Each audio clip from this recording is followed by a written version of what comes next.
இந்த வீடியோவில் எதை பற்றி பார்க்க போகிறோன்னா, கிரவுண்ட் எர்த்து வீட்டுக்கு எப்படி கொடுக்கறது அப்படிங்கிறத தான் இந்த வீடியோவில் பார்க்க போகிறோம். ப்ராப்பரான கிரவுண்ட் எர்த்து எப்படி போடுறதுன்னு பார்க்கலாம். இது ரெடிமேடாக கடையில் விற்கிற கம்பி எர்த்து லாடு கொடுப்பாங்க. அதுக்கு அவங்க கெமிக்கலாக அவங்களே கலந்து வச்சுருப்பாங்க. கறி உப்பு போட்டால் போதும். கெமிக்கல் நீங்கள் வாங்கி போடுறதுனால போடலாம். இதோட விலை வந்து பார்த்திங்கன்னா 2000 to 2500 வரும். லாடு ப்ளஸ்ஸு காப்பர் கம்பி ப்ளஸ் அந்த பவுட்ரு. இப்போ நாங்கள் பார்த்திங்கன்னா கம்பி பக்கத்துலேயே ட்ரைனேஜ் போகிற இது போகுது. அதுக்கு பக்கத்துலேயே சின்னதாக பில்டிங் ஒட்டி நடுவில் சின்னதாக தான் கேப் இருந்தது. அதில் பார்த்திங்கன்னா குழி நோண்டி 2 அடி குழி நோண்டி அதுக்கு எர்த்துக்காக கொடுத்த அந்த காப்பர் கம்பியை வந்து ஃபுல்லாக உள்ளே அடிச்சுக்கிட்டோம்.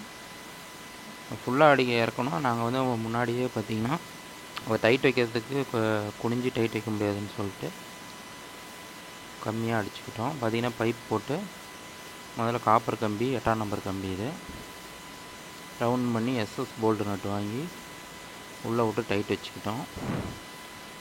பார்த்திங்கன்னா உங்களுக்கு தெரியும். இப்போ வந்து பார்த்திங்கன்னா லாடை இன்னும் கொஞ்சம் கீழே இறக்கணும். டைட் வச்சுட்டு அதனால் இன்னும் கொஞ்சம் அடித்து உள்ளே இறக்குறோம்.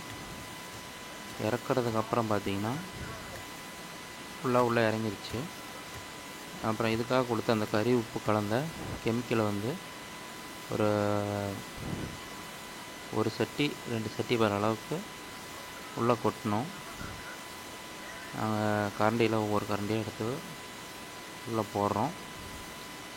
ப்ராப்பராக பார்த்திங்கன்னா இது ஃபஸ்ட்டு கீழே வந்து பார்த்திங்கன்னா அந்த கெமிக்கல் ஃபஸ்ட்டு போட்டுடணும். கெமிக்கல் போடாதீங்க, வீட்டுக்கு நார்மலாக கொடுக்கணும்னு நினைக்கிறீங்க. இது வந்து ஒரு 3 ஃப்ளோர் உள்ள வீடு.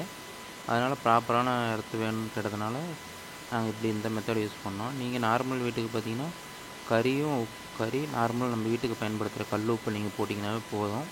ஒரு சின்னதாக இரும்பு லாடு இல்லை எஸ்எஸ் லாடு எதை எடுத்து அடிச்சிங்கனாலும் அதிலே வந்துடும். எர்த்து உங்களுக்கு ப்ராப்பராக கிடைக்கும் நார்மல் வீட்டுக்கு.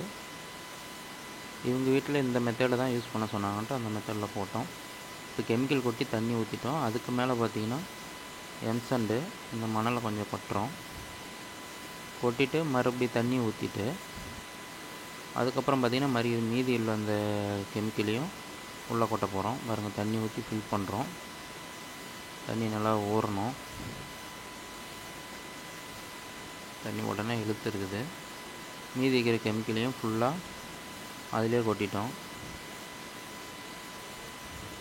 இப்போ மறுபடியும் பார்த்திங்கன்னா ஃபுல்லாக அதை மட்டமாக பண்ணி விட்டு மறுபடியும் கொஞ்சம் தண்ணி ஊற்ற போகிறோம்.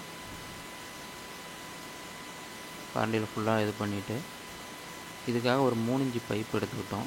நான் மறுபடியும் அதில் தண்ணி ஊற்றணும் அப்படின்னு நினைக்கும்போது அந்த 3 இன்ச்சு வழியாக தண்ணி ஊற்றி எர்த்தை வந்து அப்பப்போ தண்ணியில் கொஞ்சம் தண்ணி ஊற்றினீங்கன்னா தான் எர்த்து கொஞ்சம் நல்லா கிடைக்கும். அதனால் ஒரு பைப்பு 3 இன்ச்சு பைப்பை கட் பண்ணி அப்பப்போ தண்ணி ஊற்றுற மாதிரி ரெடி பண்ணிட்டோம். இப்போ ஃபுல்லாக எம்சண்டை ஃபுல்லாக கொட்டிட்டோம். ஃபுல்லாக கொட்டி புளியை ஃபுல்லாக மூடிட்டோம். பார்த்திங்கன்னா உங்களுக்கு தெரியும். இப்போ பைப் போட்டு இந்த வழியாக எடுத்துகிட்டு வந்துட்டோம். இதுலேருந்து மீட்ரு பாக்ஸுக்கு நேரடியாக போயிடுது.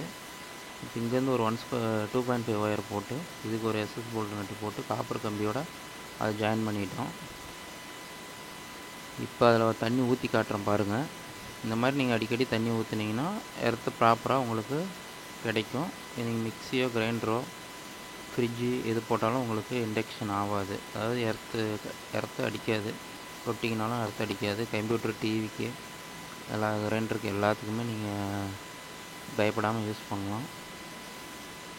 கம்ப்யூட்டரில் யூஸ் பண்ணுறவங்களுக்கு ப்ராப்ளம் வராது. எர்த்து ப்ராப்பராக இருக்கும். இது உங்களுக்கு எர்த்து கிடைக்குதாங்கிறதுக்கு நான் வச்சு காட்டுறேன் பாருங்கள். ஃபேஸ் வந்துட்டுருக்குது. ஃபேஸில் ஒரு ஒயர் ஜாயின் பண்ணிட்டேன். எர்த்தில் ஒரு ஒயரை நியூட்ரலுக்கு பதிலாக அதை ஜாயின் பண்ணிட்டேன். மிஷின் பாருங்கள் ஓடுது. ப்ராப்பரான எர்த்து ஃபுல்லாக கிடைக்குது.